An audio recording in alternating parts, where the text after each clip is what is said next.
அனைவருக்கும் வணக்கம். Welcome to Yashmam tips and vlogs. இன்றைக்கி நம்மளோட சேனலில் ரொம்பவே முக்கியமான விஷயம் தான் பார்க்க போகிறோம். அது என்னென்னா, இந்த தை அமாவாசை, அதாவது இந்த 2024 தை அமாவாசையில் என்ன செய்யணும், என்ன செய்யக்கூடாது அப்படிங்கிறத பற்றி தான் நாம் இந்த பதிவில் முழுமையாக பார்க்க போகிறோம். ஸோ வீடியோவை ஃபுல்லாக ஸ்கிப் பண்ணாமல் பாருங்கள். வாங்க நம்ம வீடியோக்குள்ளே போகலாம்.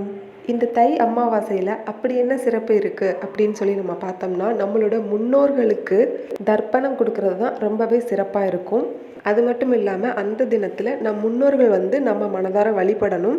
அப்படி வழிபாடு பண்ணுறது மூலமாக அவங்களோட ஆசீர்வாதத்தை நம்மளும் நம் குடும்பத்துக்கும் நம் சந்ததிகளுக்கும் முழுமையாக நம்மளால் பெற முடியும். இந்த 2024 தை அமாவாசை நாள், நேரம் இதெல்லாம் நான் ஆல்ரெடி போட்டிருக்கேன். தெரியாதவங்க அதை பார்த்து தெரிஞ்சுக்கோங்க. நான் அதை ஃபஸ்ட்டு கமெண்ட்லேயும் டிஸ்கிரிப்ஷன்லேயும் நான் கொடுக்குறேன், பார்த்து பயன்பெற்றுக்கோங்க. இப்போ வாங்க நம்ம என்ன செய்யலாம், தை அமாவாசைக்கு என்ன செய்யலாம், செய்யக்கூடாது அப்படிங்கிறத நம்ம விரிவாக பார்க்கலாம். முதல்ல நாம் தை அமாவாசைக்கு என்ன செய்யலாம் அப்படிங்கிறத நம்ம முதல்ல பார்த்து தெரிஞ்சுக்கலாம். முதல்ல வீடெல்லாம் அமாவாசைக்கு முதல் நாளே வீடெல்லாம் கழுவி சுத்தம் பண்ணி வச்சிடணும். அமாவாசை அன்னைக்கு காலையில் கோயிலுக்கு போயிட்டு, இல்லைன்னா உங்கள் ஊரில் இருக்கிற ஆத்தங்கரை, குளத்தங்கரை, இந்த மாதிரி கடல் கூட இருக்க இடத்துல நீங்கள் இருக்கலாம். ஒருவேளை அந்த மாதிரி இல்லைன்னா கோயில் அந்த மாதிரி போனீங்கன்னா அங்கே இருக்கிற ஐயர் இருப்பாங்க பார்த்தீங்களா, அவங்கக்கிட்ட எள்ளும் தண்ணீரும் வச்சு நீங்கள் முன்னோர்களுக்காக நீங்கள் வழிபாடு பண்ணலாம். ஒருவேளை ஐயர் வச்சு பண்ணுற அளவுக்கு உங்ககிட்ட வசதிகள் இல்லை அப்படின்னு சொல்லி நீங்கள் நினச்சிங்கன்னா, உங்களால் என்ன முடியுமோ, அதாவது வீட்டிலேயே நீங்கள் எள்ளும் தண்ணீரும் வச்சு நீங்கள் வழிபாடு பண்ணலாம். இந்த திதி எப்போ கொடுக்கணும் அப்படின்னா, காலையில் அமாவாசை அன்னைக்கு காலையில் சூரிய உதயத்துக்கு அப்புறமா நீங்கள் எள்ளும் தண்ணீரும் நீங்கள் இறைக்கலாம். அது உங்கள் வீடாக இருந்தாலும் சரி, இல்லை நீங்கள் ஐயர் வைத்து நீங்கள் கோயிலில் போய் நீங்கள் பூஜை பண்ணி நீங்கள் எள்ளும் தண்ணீரும் இறைச்சாலும் சரி, சூரிய உதயத்துக்கு பிறகு கண்டிப்பாக இதை பண்ணுங்கள். அதுக்கப்புறம் நீங்கள் வீட்டிலேயே உங்கள் முன்னோர்களை நினச்சி நீங்கள் படையல் போடுவீங்க இல்லைங்களா, அது மதியானம் 12 மணிலேருந்து 1 மணிக்குள்ளே நீங்கள் படையல் போடுறங்க.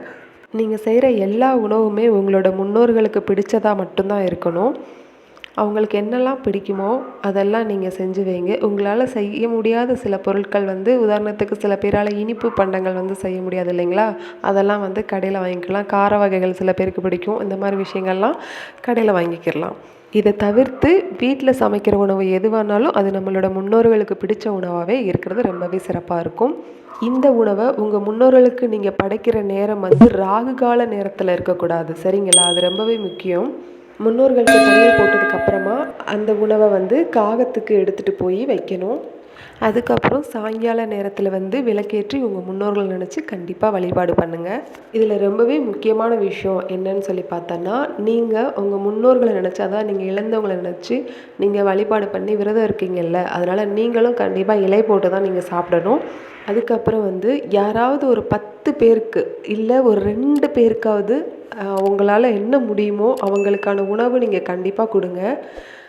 இல்லை ஒரே ஒருத்தருக்காவது இல்லை எங்களால் முடியலை, எங்களால் அவ்வளோ வசதி கிடையாது, இது 2 பேருக்கு கூட எங்களால் சாப்பாடு வாங்கி கொடுக்க முடியாது அப்படின்னு ஒரு பிஸ்கட் பாக்கெட்டாவது நீங்கள் வாங்கி கொடுங்க. இந்த மாதிரி நீங்கள் பண்ணுறதுனால உங்கள் விரதம் முழுமையாக பூர்த்தி அடைஞ்சு நீங்கள் உங்கள் முன்னோரோட ஆசீர்வாதத்தை பரிபூர்ணமாக வாங்கிடுவீங்க.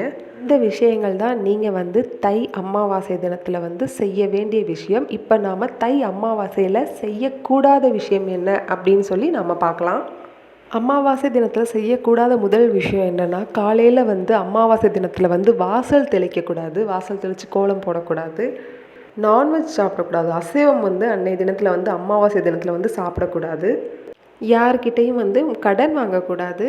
அதுக்கப்புறம் தீட்டுப்பட்ட வீடு, அதாவது தீட்டுனா அந்த துஷ்டி வீடு இப்படிலாம் இருக்கு இல்லைங்களா, அந்த மாதிரி இடத்துக்கு போகக்கூடாது. ஆண் நண்பர்கள் யாராவது இந்த வீடியோவை பார்த்தீங்கன்னா அவங்க மது அருந்தக்கூடாது. இதுதான் இந்த அமாவாசை தினத்தில் செய்யக்கூடாத விஷயங்கள்.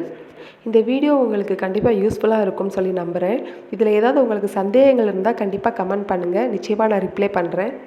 இந்த வீடியோ உங்களுக்கு பயனுள்ள தகவலாக இருந்துச்சு அப்படின்னு நீங்கள் நினச்சா மறக்காமல் உங்கள் ஃப்ரெண்ட்ஸ் அண்ட் ஃபேமிலிக்கு ஷேர் பண்ணுங்கள். கண்டிப்பாக நம்ம சேனலை சப்போர்ட் பண்ணுங்கள். மறக்காமல் இந்த வீடியோவுக்கு ஒரு லைக் கொடுத்துருங்க. கண்டிப்பாக சப்போர்ட் பண்ணுங்கள், சப்ஸ்கிரைப் பண்ணுங்கள். தேங்க்ஸ் ஃபார் வாட்சிங்.